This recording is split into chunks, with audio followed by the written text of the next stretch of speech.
North Korea stands as the world's most secretive state, a place where the government exerts almost total control over its citizens' lives.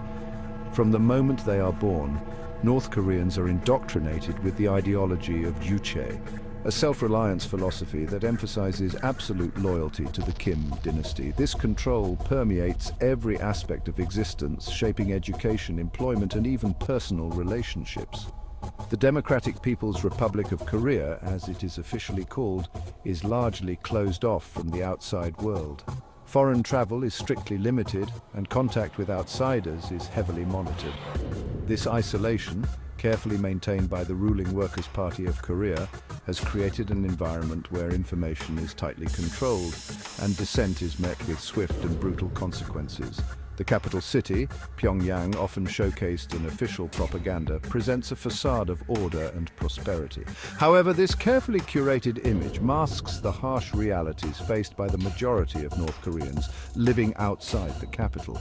The stark contrast between the privileged elite and the struggling masses reveals the deep inequalities that permeate North Korean society. The North Korean government maintains its grip on power through an all-encompassing system of censorship.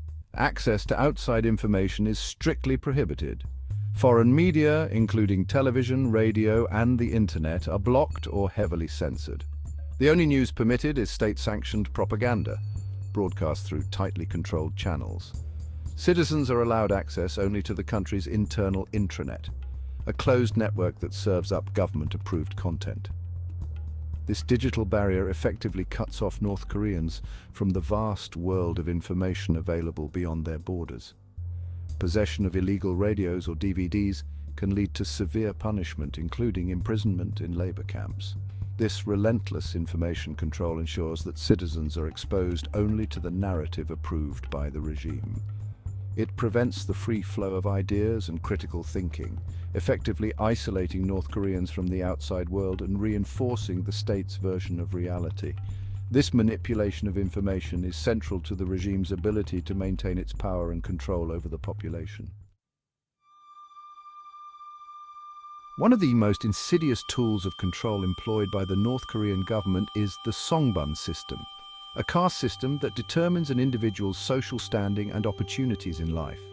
Based on perceived loyalty to the regime, this system classifies citizens into different categories, ranging from the loyal to the hostile. This classification is often determined by one's family background, going back generations. Those whose ancestors were associated with the Japanese colonial era or who fought against the North during the Korean War are often deemed hostile. This label carries significant disadvantages, limiting access to education, housing, and employment opportunities. The Songbun system creates a rigid social hierarchy that perpetuates inequality and discourages social mobility. It fosters an environment of fear and distrust, as individuals are wary of associating with those from lower Songbun categories. This system serves to maintain the power structure by rewarding loyalty and punishing perceived disloyalty, effectively stifling dissent and maintaining social control. In North Korea, surveillance is not just a tool of the state. It is a deeply ingrained aspect of daily life.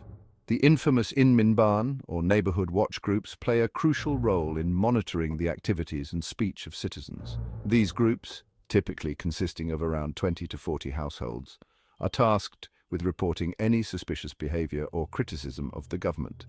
This system of surveillance creates an atmosphere of fear and distrust, as neighbors are encouraged to inform on one another. Even within families, there is a constant awareness that any perceived disloyalty could have dire consequences. This constant scrutiny serves to stifle dissent and enforce compliance with the regime's dictates. The government also employs a vast network of informants who operate within workplaces, schools, and other social settings. These individuals, often motivated by fear or the desire for advancement, report on any signs of dissent or unorthodox behavior. This pervasive surveillance system effectively silences opposition and creates a climate of self-censorship, as citizens are acutely aware that they are always being watched.